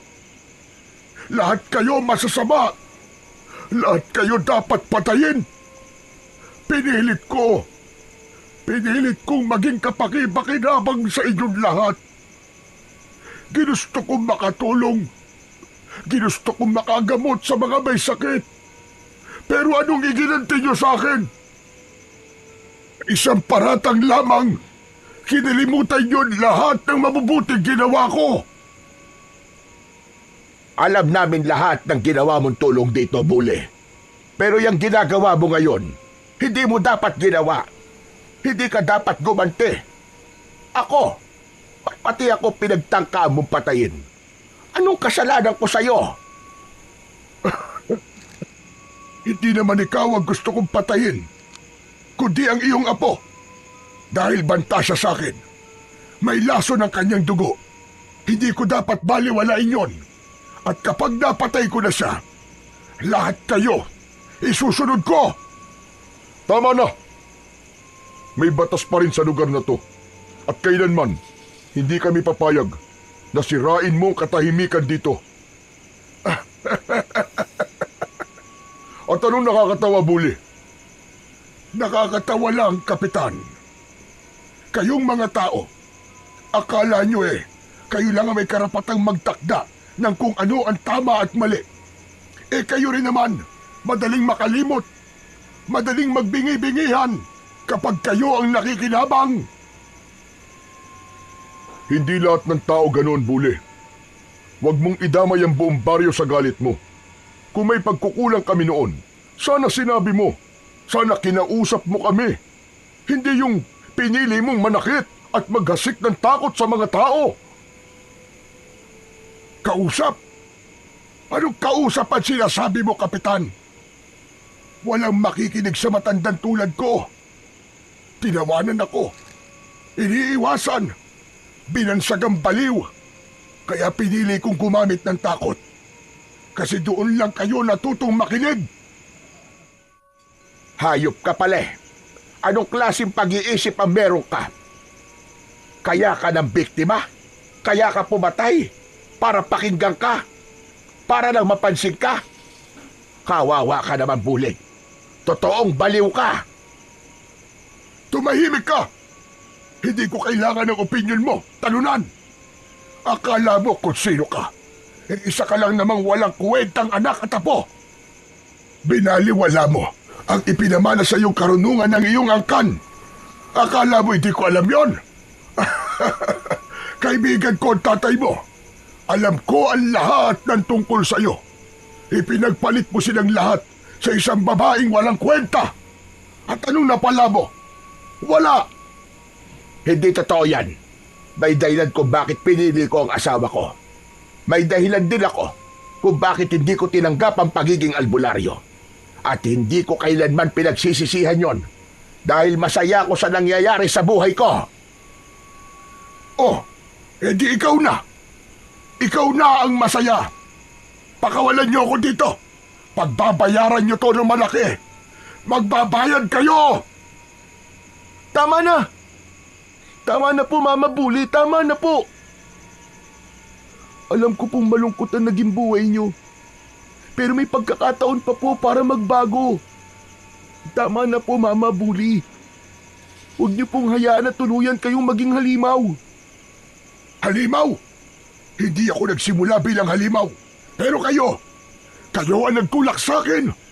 Kayo ang gumawa nito sa akin. Kaya ako naging halimaw. Tama na yan! Sana kinausap mo na lang ako noon para di na tayo umabot sa ganito, Buli. Pero ngayon, may pananagutan ka na. Kailangan mong pagbayaran ang lahat ng mga krimeng ginawa mo. Kung ganyan ang pasya nyo, sige. Pero tatandaan nyo ito, ang kagaya ko ay hindi basta-basta nauubos. Darating ang araw, merong maghihiganti para sa akin. Tandaan nyo yan! Hindi kami natatakot, Buli. Habang may mga taong handang lumaban para sa kabutihan, ay hindi kami matatakot. At habang nabubuhay po ako, ay hindi na po mauulit ang pangyayaring ito. Tayo na. Iharap natin sa mga tao ang aswang na yan. Habang naglalakad sila pababa ng bundok, katahimikan ang bumalot sa grupo. Si Mama Buli ay nakagapos pa rin at inaalalayan ng mga kasama nilang tanod. Nasa gitna siya habang si Kapitan, Lolo Baldo at si Rod ay nasa unahan. Wala ni isa sa kanila ang nagsasalita. Biglang huminto si Rod. May naramdaman siyang kakaiba sa paligid. Napahinto ang lahat. Rod? Lolo, may nararamdaman po ako. Parang may mali. Maya-maya pa ay narinig nila ang muling pagtawa ng malakas ng kanilang biyag. Ang tawa nito naging mas kakilakilabot ang tunog. Parang hindi na tao ang pinagmumulan. Napatingin silang lahat kay Mama Buli. Nakagapos pa rin ito pero nakangisi ng mas nakakatakot. Akala nyo ba ay ganun-ganun nyo lang ako mahuhuli? Pwes, hindi pa tayo tapos! Biglang tila nagliyab ang katawan ng matandang lalaki. Agad siyang nabitiwan ng mga bantay. Nag-iba ang itsura nito. Lumaki ang kanyang katawan. Matigas ang mga kalamnan. Ang balat niya ay naging itim. Nagkaroon ng mahahabang kuko at pangil. Mula sa kanyang likod, unti-unting lumitaw ang isang pares ng malalapad at malalaki niyang pakpak. Parang pakpak ng isang dambuhalang paniki. Ang dating tinig ng matanda ay napalitan ng isang tunog na mababa, magaspang at parang galing sa ilalim ng lupa. Hindi ako madaling mahuli, mga hungang! Ngayon ito ang aking tunay na anyo! Ito ang aking tunay na kapangyarihan! Walang agad na nakakilos. Lahat sila ay tila napako sa kinatatayuan. Si Kapitan Kujak, Lolo Baldo, maging si Rod ay napatitig sa kakaibang anyong kaharap nila. Mabilis at maras ang naging pagbabago ni Mama Buli. Ngayon ay isang dambuhalang nilalang na kalahating tao at kalahating paniki. Lumipad ito sa ere. Umalingaw-ngaw ang tunog ng pumapagaspas nitong mga pakpak. Umikot siya sa ere. Tila pinapakita ang lakas at bagsik niya. Tatakas ang aswang, mga kasama!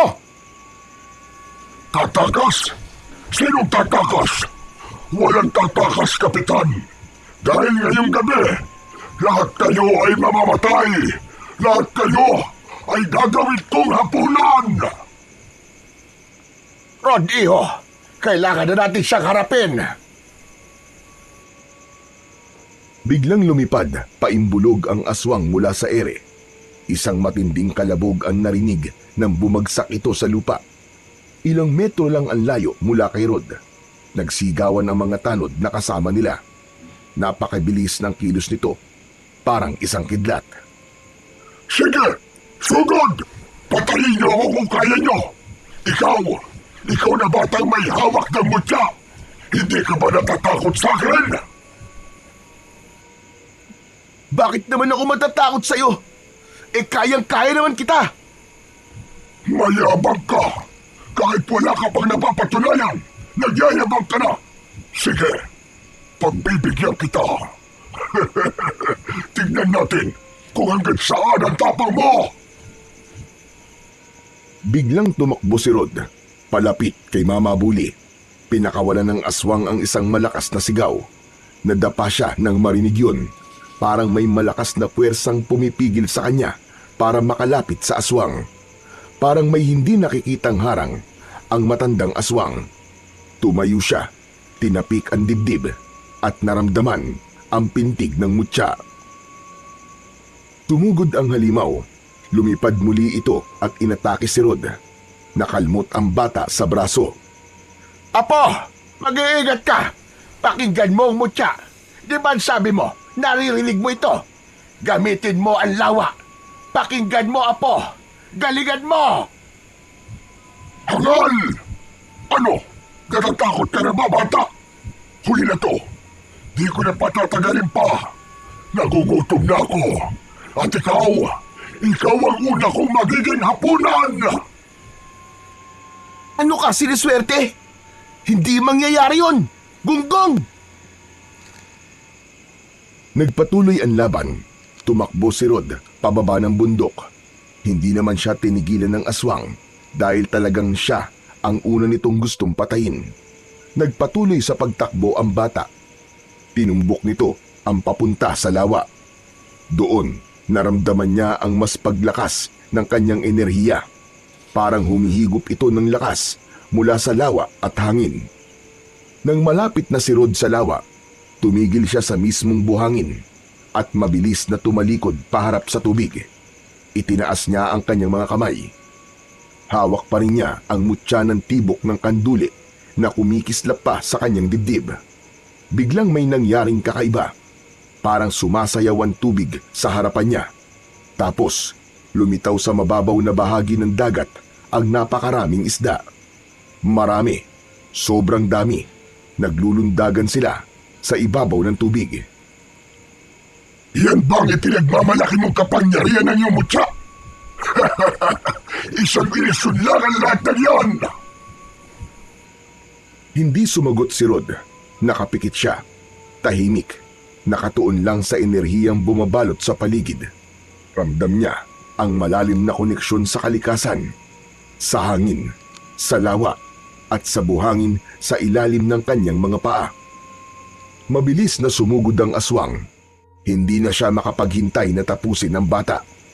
Mabilis ang galaw ng kanyang mga pakpak at sa isang iglap, pumwesto ito sa likuran ni Rod na hindi pa rin kumikilos. Rod, Apo! Sa likod mo! Tapusin mo na, bata! Ang kanyang kakagatin sa batok ang kanyang biktima at ibaon kay Rod ang matatalas niyang pangil kasabay ng pagpunit nito sa murang katawan ng bata gamit naman ang matatalim na kanyang kuko. Inilapit niya ang kanyang katawan. Ngunit bago pa man niya magawa ang balak, biglang may tumubo sa likod ni Rod. Matigas, matulis at madulas na tibok o tinik ng isang isdang kanduli na parang isang sibat. Humaba ito, inabot si Mang Buli. Parang mga patalim na sinugat nito ang katawan ng aswang. Hindi! Ano ito? Anong ginawa mo? Napaatras ang aswang. Nagsisisigaw ito. Ang katawan niya ay biglang nagkaroon ng mga itim na guhit. Tila gumagapang, kumakalat sa kanyang laman. Ang pakpak niyang malaki ay nanghina. Dahan-dahang tila nalanta at nalaglag sa lupa. At nawalan ng silbi. Lumuhod si Mama Buli. Nangangatal. Saka palang humarap sa kanya si Rod. Hindi maaari. Hindi ako ganito matatapos. Hindi pwede ito. Napaubo siya ng malakas. Sa bawat ubo, itim na dugo ang lumalabas. Unti-unti siyang napahiga sa buhangin. Tama na. Tama na ang kasamaan mo, Mama Buli. Binigyan ka namin ng pagkakataon para mabuhay ng tahimik. Pero mas pinili mo talaga ang gulo. Oras na para matapos ang kasamaan. Sa huling segundo, nanatiling nakatingin si Mama Buli kay Rod. Puno ng pagkasuklam, pero may bakas ng takot. Sa ilang sandali pa, Huminto na ang kanyang paghinga. Ang katawan niya ay dahan-dahang naagnas hanggang sa napulbos at napasama sa buhangin. Lumapit si Lolo Baldo. Tinapik niya si Rod sa balikat. Tapos na. Wala na, Apo. Wala na ang aswang. Tahimik si Rod. Hindi siya masaya. Ayaw niyang pumatay. Ayaw niyang may masaktan. Naaawa siya kay Mama Bully. Ngunit kailangan niyang gawin kung ano ang tama. Lolo, Kapitan, hindi ko po sinasadyang patayin si Mama Bully. Wala kang kasalanan, Rod. Ginawa mo lang kung ano ang dapat. Huwag ka nang malungkot dahil naging instrumento ka ng hustisya dito sa baryo natin. Tama si Kap, Apo. Tama na. Huwag ka nang umiyak. Ligtas na ang buong baryo ng Ginoong Sanay. Salamat, iyo. Dahil sa iyo, muling magkakaroon ng katahimikan ng ating baryo. Tumingin si Rod sa lawa. Ang alon ay banayad na. Wala na ang mga isdang gabay na lumitaw kanina. Ang kanyang anyo, bumalik na sa dati. Wala na ang mga tibok na kumitil at lumason sa aswang. Lumipas ang ilang araw, matapos ang labanan kontra sa aswang, naging tahimik ng muli ang baryo. Wala nang napapaulat na namamatay na hayop o tao. Wala na rin kakaiba at nakakatakot na ingay sa tuwing sasapit ang gabi. Walang kaalam-alam ang mga taga-baryo sa mga tunay na pangyayari. Nanatiling lihim ang lahat. Pinili ni Kapitan Kujak na ilihim ang laban upang mapangalagaan ang katahimikan, lalo na ang kinabukasan ng isang inosenteng bata na si Rod. May ilang naghahanap pa rin kay Mama Bully, pero ang sabi ng mga tanod at ni Kapitan, umalis na ito matapos siyang mabistong isa palang aswang. Samantala, si Rod ay araw-araw nang sinasamahan ng kanyang lolo upang matuto sa ilalim ng pangangalaga ni Kapolex. Tuwang-tuwa si Kapolex na sa wakas ay may bago siyang alagad, isang batang bukas ang puso at isipan sa tamang paggamit ng kapangyarihan. Hindi lang basta kapangyarihan ang natutunan ni Rod. Sa tulong ni Lolo Rod, Kapitan Kujak at Kapolex, nagtayo sila ng mga programang para sa pangangalaga ng lawa. Mga proyektong naglalayong paramihin muli ang mga isda, linisin ang tubig at buhayin muli ang lawa na dati nasira na ng dahil sa kasakiman. Masaya ang mga tao. Wala na ang malas. Dumating na ang swerte. Wala na si Mama Bully. At ang pumalit na manggagamot ay si Rod. Mas mabait, mas maalalahanin, at higit sa lahat, marunong magmahal sa kapwa at sa kalikasan.